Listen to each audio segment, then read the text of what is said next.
as an Asian woman who grew up in India and moved to the United States to pursue my education, it's very important to build a brand for yourself. I didn't realize what a personal brand was because we never grew up with that kind of a narrative.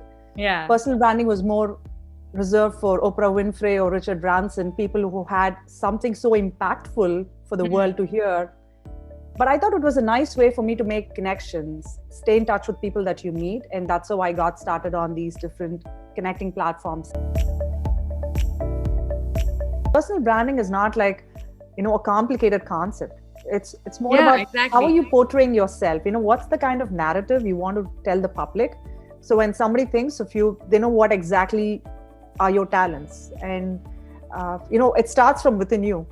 You have to figure out what those talents are and then use those to portray to the outer world. So they get to align with what is that you're trying to do in your time on this planet. So, I would say go for it. Think of it as a fun challenge, because everybody lives, right, Ketaki? You live, but what's the legacy that you want to leave behind so people know that you existed on this planet?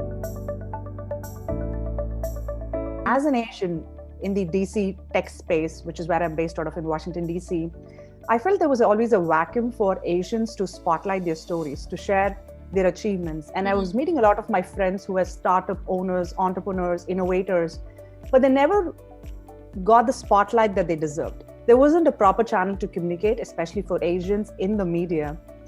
I would have a bunch of my friends who were kind enough, who were influencers in their own field, who would amplify my voice. But then when I looked around and I was like, somebody else is doing this for me. But what about the majority of my Asian friends? And that's how the idea of the podcast started.